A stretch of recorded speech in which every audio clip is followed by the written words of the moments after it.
करेंगे, tax liability, income tax liability calculation करने के लिए टोटल इनकम का एक सवाल लेंगे। पूरा इंट्रोडक्शन मैंने डिस्क्रिप्शन बॉक्स में लिंक दे दिया है, उस वीडियो में आपको मिल जाएगा आपको। आप पहले इंट्रोडक्शन समझ लीजिए, तब सम्स देखिए, तो आपको सम्स क्या होगा क्लियर हो जाएगा। ठीक है, तो सम्स देखिए, सबसे पहले हम लोग थोड़ा इजी क्वेश्चन लेते हैं।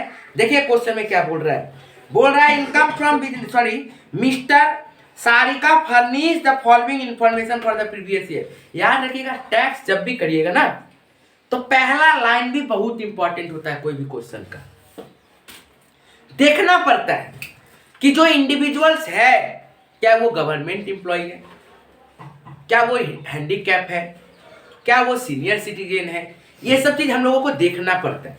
इसीलिए टैक्स का सारा लाइन इंपॉर्टेंट होता है, हर एक लाइन पढ़ना जरूरी है।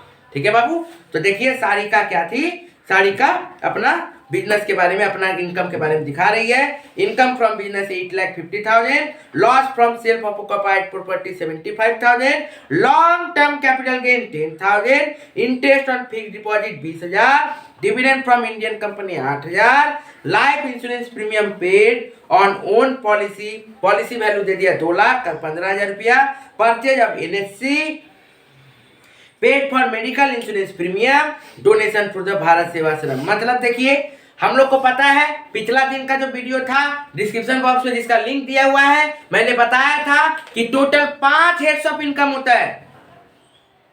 5 हेड्स ऑफ इनकम में क्या क्या sir, income from salary, income from house property, income from capital gain, income from PGBP, income from other source. तो देखिए जो पॉइंट दिया, पॉइंट 1 2 3 4 5, 1 2 3 4 5, ऊपर से जो 1 2 3 4 5 है, ये जो हुआ है अलग अलग हेड का इनकम के बारे में बताया है। जैसे देखिए, इनकम फ्रॉम बिजनेस पीजीबीपी के बारे में बोल दिया, इन loss from self occupied house property के बारे में बोल दिया, लॉन्ग टर्म कैपिटल गेन के बारे में बोल दिया, interest on fixed deposit, dividend from Indian company या अदर सोर्सेस के बारे में बोल दिया। तो यहाँ पे इसका मतलब सैलरी का कोई पार्ट नहीं है। तो ये जो ऊपर से जो 5 हम लोगों को दिखा, 1 2 3 4 5, ये 5 तक में क्या था, हेड्स ऑफ इनकम के बारे में बोला हुआ है। उसके बाद जो 6 से लेके 9 तक का एडजस्टमेंट दिया है, 6 7 8 9, वो 6 से लेके 9 तक का जो एडजस्टमेंट है वो डिडक्शन से रिलेटेड दिया हुआ है। क्या सर, डिडक्शन से रिलेटेड 80C से लेकर 80G तक, 80C से लेकर 80G तक का हम लोग को दिया हुआ है। तो अब हम लोग को सबसे पहले टोटल पहले ग्रॉस इनकम निकालेंगे, फिर डिडक्शन का काम करेंगे, फिर हम लोग क्या करेंगे, टैक्स लायबिलिटी के जाएंगे। टैक्स लायबिलिटी में पहले लॉन्ग टर्म कैपिटल गेन, और यदि लॉटरी इनकम कोई है अदर सोर्सेस का, तो उसके ऊपर पहले टैक्स निकाल लेंगे। उसके बाद हम लोग फिर टैक्स लायबिलिटी जो 2.5 लाख तक का लिमिट है, उसके बाद जो 5 लाख का था उसको हिसाब से देख के हम लोग कैलकुलेट करेंगे, फिर रिबेट फिबेट देखेंगे। तो स्टेप बाय स्टेप हम लोग को क्या करना पड़ेगा, सम्स बनाना पड़ेगा। चलिए करेंगे, सबसे पहले टोटल इनकम निकालेंगे। तो हम लोग फॉर्मेट डाल लिए टोटल इनकम का। आप लोग को ये लिखना बहुत जरूरी है, total income for mister Sarika for the year assessment year, ये लिखना बहुत जरूरी है। ठीक है बाबू, यदि नहीं लिखिएगा कोई नंबर नहीं मिलेगा, पहले मैं बोल दिया।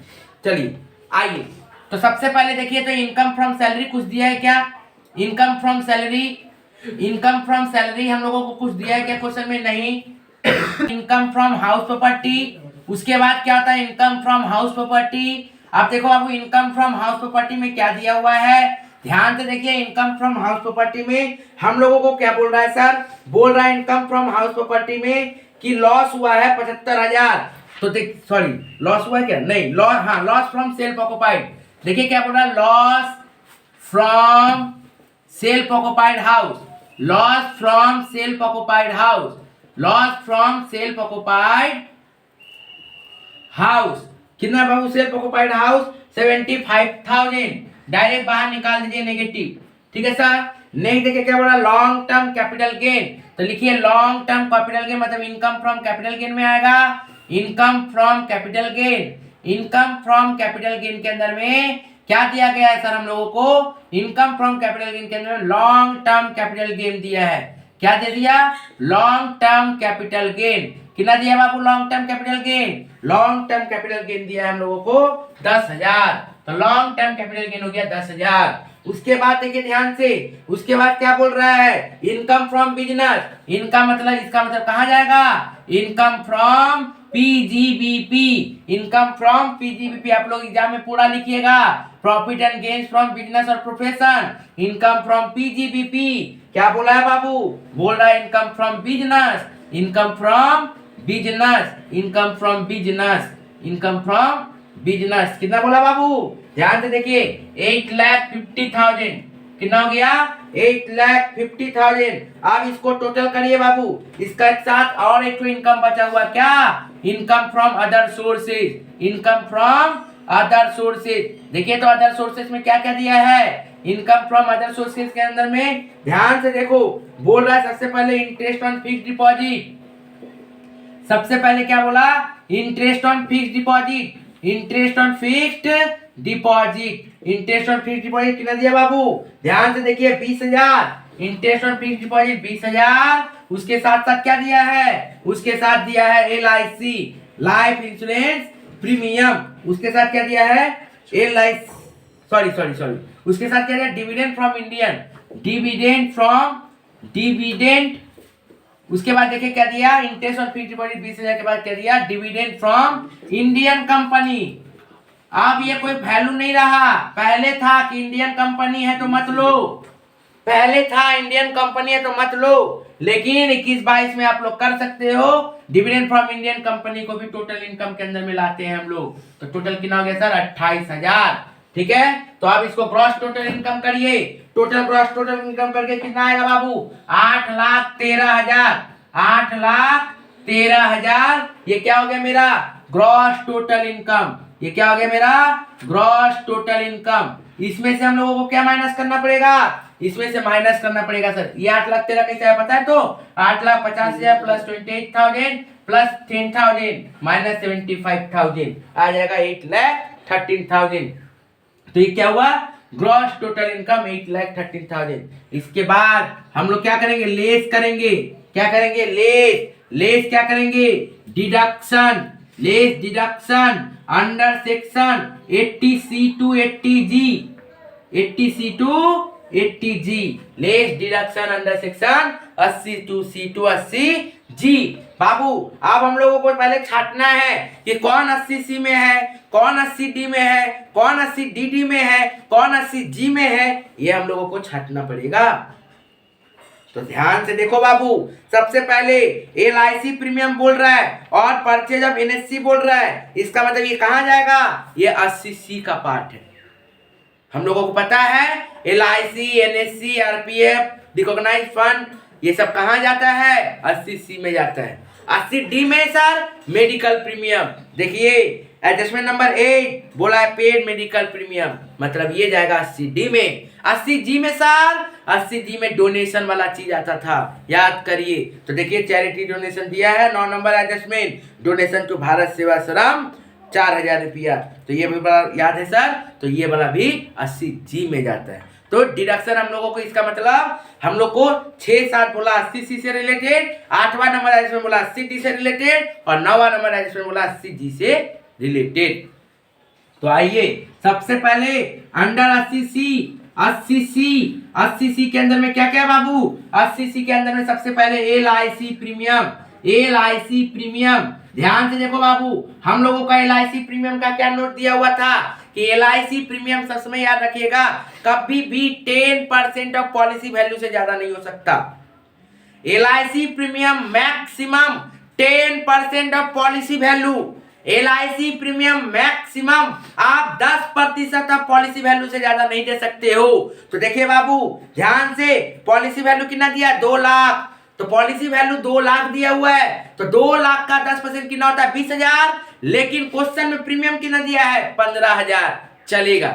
तो हम लोग LIC प्रीमियम 15,000 ले सकते हैं, लेकिन मान लो क्वेश्चन में बोलता पॉलिसी वैल्यू 2 लाख रुपया और प्रीमियम देता 25,000 रुपया, तो क्या करते, 2 लाख का 10% कितना होता बाबू, 20,000, तो मैक्सिमम लोग 25 और 20 जो लोअर होगा वो लेंगे, तब क्या करते हैं हम लोग 20,000 लेते, तब 25,000 नहीं ले लेंगे। लेकिन यदि मान लो उससे कम है, मतलब यहाँ पे 15,000 और ये कितना है 20,000, तो बीच वाले लोअर 15, तो 15। सब समय याद रखिएगा LIC पॉलिसी वैल्यू का 10% and LIC premium which ever is lower, उसको हम लोग यहाँ पे दिखा देना है। ठीक है बाबू, तो ध्यान से देखिए, हम लोगों को LIC प्रीमियम कितना आ जाएगा 15,000, क्योंकि इसके अंदर में सर 2 लाख का पॉलिसी वैल्यू था, 2 लाख का 10% यदि मानेंगे तो 20,000 आता है, तो आपका कम है, रख लीजिए। नेक्स्ट देखिए बाबू क्या बोल रहा है, NSC नेशनल सेविंग सर्टिफिकेट। देखिए NSC कितना बोला बाबू, 50,000 रुपए का NSC बोला है। NSC कितना दिया है 50,000 का, तो टोटल कितना हो गया 80C, टोटल 80C हो गया 65,000। 80C टोटल कितना हो गया बाबू 65,000। 80C टोटल कितना हो गया 65,000। इसके बाद कहाँ आएंगे हम लोग, इसके बाद आएंगे 80D। 80D में क्या था, मेडिकल प्रीमियम। 80D में क्या है, मेडिकल प्रीमियम। तो ले लीजिए बाबू मेडिकल प्रीमियम। मेडिकल प्रीमियम कितना है, किसका है मेडिकल प्रीमियम, देखिए अपना ही दिया है। ओके, कुछ बोला नहीं है तो अपना ही होगा। कितना बोला 10,000 रुपया, तो लिख दीजिए 10,000। नेक्स्ट देखिए ध्यान से, डोनेशन टू भारत सेवा संघ। डोनेशन जो भी होता है कहाँ जाता है, 80G का खाता में जाता है, 80G का। तो क्या होगा sir, donation, donation to Bharat Sevashram, donation to Bharat Seva Sangh. ठीक है, कितना याद रखिएगा, इसका लिमिट था। हम लोग जब 4th सेमेस्टर में पढ़े थे तो आप लोगों को वो डिडक्शन का भी चार्ट एक बार पढ़ लेना है कि किसमें 100% डिडक्शन है, किसमें 50% डिडक्शन है, वो भी आपको पूरा चार्ट पढ़ना पड़ेगा। तो डोनेशन टू भारत सेवा संघ कितना है सर 50% है। तो 4,000 रुपया मेरे पास टोटल था, डोनेशन किया है, उसका 50% कितना आएगा बाबू 2,000। कितना आ जाएगा 2,000। तो ये बाहर जाएगा तो कितना हो जाएगा सर 77,000। ये बाहर गया तो कितना हो गया सर 77,000। इसको माइनस कर दीजिए, कितना आएगा 7,36,000। ये हो गया टोटल इनकम, टैक्सेबल इनकम। इसको क्या बोलेंगे हम लोग, इसको हम लोग बोलेंगे टैक्सेबल इनकम। टैक्सेबल इनकम जिसके ऊपर अब टैक्स निकलेगा। ठीक है सर, ये हो गया मेरा क्या सर टैक्सेबल इनकम। अब हम लोग आगे क्या करेंगे, टैक्स लायबिलिटी निकालेंगे। तो अब क्या करेंगे हम लोग, टैक्स लायबिलिटी निकालेंगे। तो टैक्स लायबिलिटी के लिए देखिए यहाँ पे हेडिंग देना जरूरी है, टैक्स लायबिलिटी। पूरा सेम लाइन लिखेंगे, सिर्फ टैक्स लायबिलिटी हेडिंग देंगे। देने के बाद सबसे पहले जब भी टैक्स लायबिलिटी खोजिएगा, करना शुरू करिएगा, तो सबसे पहले 2 चीज खोजिएगा। वो 2 चीज क्या है, 2 चीज है, पहला लॉन्ग टर्म कैपिटल गेन और दूसरा lottery income. Long term capital gain और दूसरा लॉटरी इनकम। तो क्वेश्चन में देखिए तो लॉन्ग टर्म कैपिटल गेन था, देखो है क्वेश्चन में लॉन्ग टर्म कैपिटल गेन कितना 10,000 रुपया। क्वेश्चन में डायरेक्ट दिया हुआ लॉन्ग टर्म कैपिटल गेन कितना है सर 10,000। याद रखिएगा लॉन्ग टर्म कैपिटल गेन के ऊपर सब समय 20% लगता है। कितना परसेंट, 20%। तो लॉन्ग टर्म कैपिटल गेन, तो लिखिए पहले tax on long term capital gain. Tax on long term capital gain था कितना 10,000 रुपया अमाउंट, उसके ऊपर 20% लगेगा 2,000 रुपया। क्लियर है बाबू यहाँ तक। उसके बाद हम लोग दूसरा क्या देखते हैं, यदि लॉटरी इनकम रहे तो 30% है। क्या कोई भी लॉटरी इनकम क्वेश्चन में कहीं पे भी लॉटरी इनकम नहीं है, इसका मतलब कोई 30% लगने का कोई चांसेस नहीं है, बात खत्म। अब बचा हुआ इनकम के ऊपर हम लोग को क्या करना पड़ेगा, टैक्स कैलकुलेशन करना पड़ेगा। नेक्स्ट टैक्स लायबिलिटी लिख लेंगे, tax liability on remaining income. अब बताइए रिमेनिंग इनकम मेरा कितना बचा, ब्रैकेट में करके देख लो। हम लोगों के पास टोटल इनकम कितना था, हम लोगों के पास टोटल इनकम 7,36,000 7,36,000 था, जिसमें से देखिए ये 10,000 का काम हो चुका है। अब ये 10,000 का काम नहीं होगा, 7,36,000 का काम हो गया, उसमें से 10,000 का काम ऑलरेडी कंप्लीटेड। तब इसको हम लोग इग्नोर करेंगे, मतलब अब कितना हो गया सर 7,26,000, 7,26,000 के ऊपर में काम होगा। 7,26,000 टोटल इनकम है, उसके ऊपर में हम लोग क्या करेंगे, टैक्स लायबिलिटी निकालेंगे। तो बाबू अप टू 7,26,000 के लिए अप टू 2.5 लाख जाना पड़ेगा पहले, up to 2.5 lakh, tax amount nil, तो नील आया। ठीक है sir. Next 2 lakh to 5 lakh, क्योंकि हमको जाना कहां तक है, 726 तक। तो उसके बाद का स्लैब कहां तक बोलता है, 5 लाख तक ही बोलता है। ठीक है ना, हमको जाना है 726 तक, लेकिन अगला स्लैब जो है आपको बोला जा रहा है कि 5 तक ही आप क्रॉस कर सकते हो, उसके आगे क्रॉस नहीं कर सकते। तो लिखिए फ्रॉम 2,50,000 टू 5 लाख। अब देखिए 2.5 लाख से लेके 5 लाख कितना अमाउंट हुआ, 2.5 लाख। इसके ऊपर रेट ऑफ परसेंटेज कितना है, 5%, 5%, तो 2.5 लाख का 5% कितना होता है सर, 12,500। तो 2.5 लाख का जब 5% हो गया 12,500, 5 का ऊपर जाएंगे। नियम क्या बोलता है, 5 लाख से 10 लाख, 5 लाख से 10 लाख तक 20%, 5 लाख से लेकर 10 लाख तक कितना परसेंट, 20%। हमारे पास तक कहां तक जा सकते हैं, 726 तक। कहां से जा सकते हैं, 10 लाख, 10 लाख तो है ही नहीं मेरे पास। तो कहां तक जाना हमको, 726। तो लिखेंगे फ्रॉम 5 लाख टू 726 लाख। तो कितना होगा, 7,26,000 माइनस 5 लाख, 2,26,000। 2,26,000 के ऊपर कितना परसेंट बोला हुआ था, 20%। हम लोगों को पता है कि 5 के बाद का स्लैब क्या है, 20% का स्लैब है। तो ये कितना हो जाएगा सर, ये हो जाएगा 4,5,200। ठीक है बाबू, तो ये टैक्स कितना है, 4,5,200।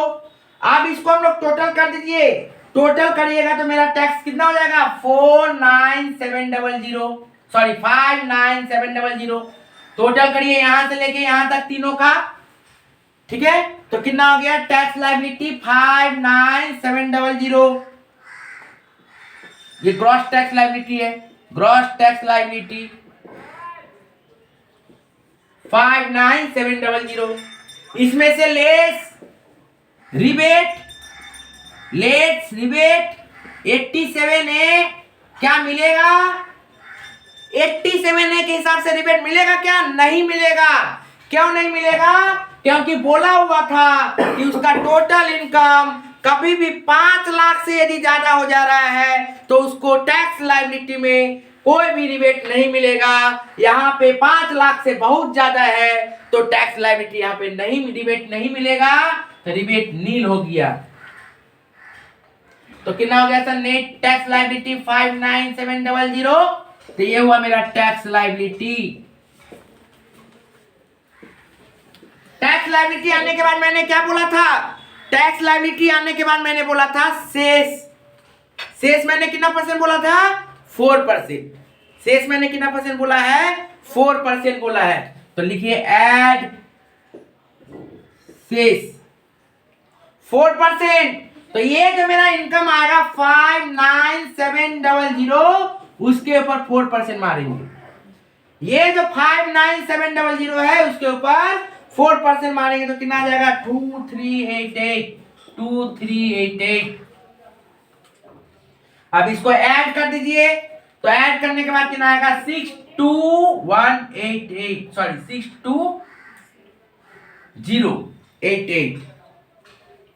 तो ये कितना आया, 6,2,088। तो ये हुआ final tax liability, final tax liability. लेकिन क्या होता है ना, कभी भी इनकम टैक्स डिपार्टमेंट 8, 4, 5 ऐसे नहीं लेती है, 88 रुपया, 84 रुपया, 85 रुपया, 86 रुपया, वो नियरेस्ट टू 10 रुपीज में लेती है। किसमें लेती है, नियरेस्ट टू 10 रुपीज में लेती है। तो 88 का नियरेस्ट 10 रुपीज क्या आ जाएगा, 6,2,090, 6,2,090। तो इसको क्या बोलेंगे, राउंडेड कर दिए हैं इसको, राउंडेड अंडर सेक्शन 288B। तो हमको टैक्स कितना देना पड़ेगा, 62090। ओके, ये सवाल इंपॉर्टेंट है, जनरल तक के लिए इंपॉर्टेंट है, ऑनर्स वाला लोग के लिए इंपॉर्टेंट नहीं है, लेकिन बेसिक सम्स करने के लिए हम लोग को स्टार्ट करना है। सर हम तो 60 to 2000 भी तो हम राउंड फिगर कर सकते हैं। हम क्या बोले थे?